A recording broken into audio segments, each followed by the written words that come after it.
there's an interesting moment in this week's Torah portion when describing the second of the 10 plagues, the plague of frogs, because the Hebrew uses the plural form, frogs, throughout, except in one occasion where it says, Vata'al hatzefardea, the frog emerged from the river, implying one single frog as opposed to many frogs. This apparent seeming typo is not left unnoticed by the rabbis, because they, of course, don't see it as a typo. It can't possibly be a typo for them. It can't be a scribal error or anything like that. It has to be deliberate, because in their mind, everything from Torah was divinely dictated word for word. Al pi Adonai b'yad Moshe, from the mouth of God through the hand of Moses. So in Talmud, in Tractate Sanhedrin 67b, we even have a commentary going all the way back to the Talmud. It's stated with regard to the plagues in Egypt, and the frog came up and covered the land of Egypt. And in Talmud it says, noting the term frog is used in the singular, Rabbi Eliezer says, it was one frog. It spawned and filled the entire land of Egypt with frogs. Rashi, the 11th century commentator, says of this same verse, really there was only one frog, but when they struck at it, it was split into many swarms. And Chizkuni, who followed him 200 or so years later, says even though Torah uses the singular mode here, the meaning is a single swarm of frogs. And Chizkuni says you actually find something very similar in the book of Numbers in chapter 21, where it says that there's a plague of snakes, and the people ask that God remove the snake from us, singular form. Why do I focus on this? Well, it's a little bit of harmless Torah commentary, but I think it's actually really important as well. Is there one frog that comes and covers the entire land of Egypt, a Frogzilla, essentially, as Talmud seems to imply, and then it spawns and covers the entire land with its own frogs? Or is it something that breaks down into many pieces? Or is it just a grammatical usage?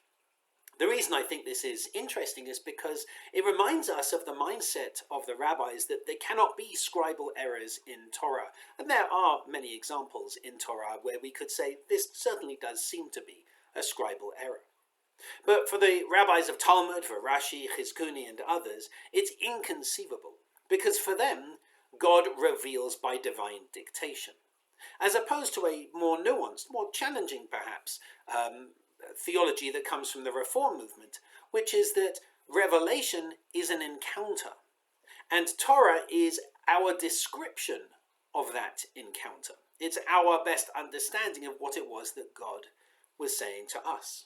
And so therefore it bears the divine imprimatur and very much the human hand as well. And our task is trying to find out where and how God speaks in the text.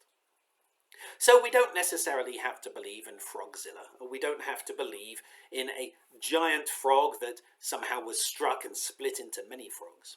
Instead, we can turn around and say how interesting it is and how important it is that Judaism has developed, and that we can now read Torah in many different ways and understand revelation in many different ways. And I think that's particularly important when it comes to us looking at the 10 plagues, most of which are mentioned in this week's Torah portion. Because the way we read the text affects how we respond to the text. And for many people, the 10 plagues are extremely challenging, especially if read through a very traditional lens. And so in this evening's sermon, I'm actually going to be exploring what does it mean for us to believe in God who sends plagues, and how might we relate to that God, and particularly looking at why did the Israelites need plagues at all?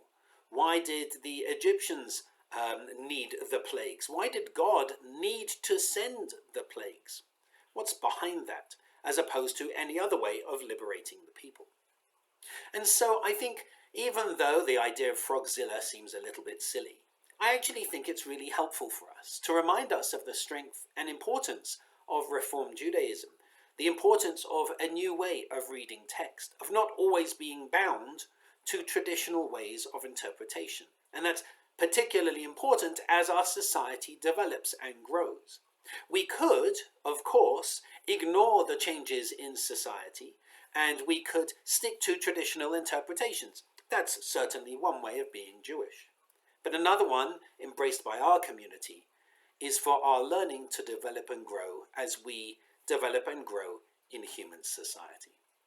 And so, as we read Frogzilla, as we read this single frog, we're reminded of the strength and the importance of Reform Judaism, and the importance of our voice, and the importance of new modes of interpretation. So I invite you to join us this evening for that sermon, and I invite you to join us tomorrow morning, where we'll be looking at free will, and that's in the Torah study tomorrow. I invite you to join us for free will discussion. Why does God harden Pharaoh's heart? And what does that mean for us in terms of free will? I invite you to join Cantor Liana tomorrow for the Shabbat Shacharit service, a guitar service. And also invite you to join us for our Introduction to Reform Judaism course on Sunday between 10:30 and 12:30, where we'll be looking at Jewish time. How do we as Jews celebrate time? How do we experience time? Do we experience it in a linear fashion? Do we experience it in a cyclical fashion? Both or neither? So we've got some wonderful events coming up this weekend. Also, we have a speaker this weekend from the ADL, the Anti-Defamation League, who'll be talking about is anti-Zionism, anti-Semitism. And that's a really important discussion, especially for our community, especially for this time. And so I do encourage you to look at the e-digest and to find out more information about that as well. So we've got many things happening this Shabbat and this weekend, and we hope that we'll see you there soon. Shabbat Shalom.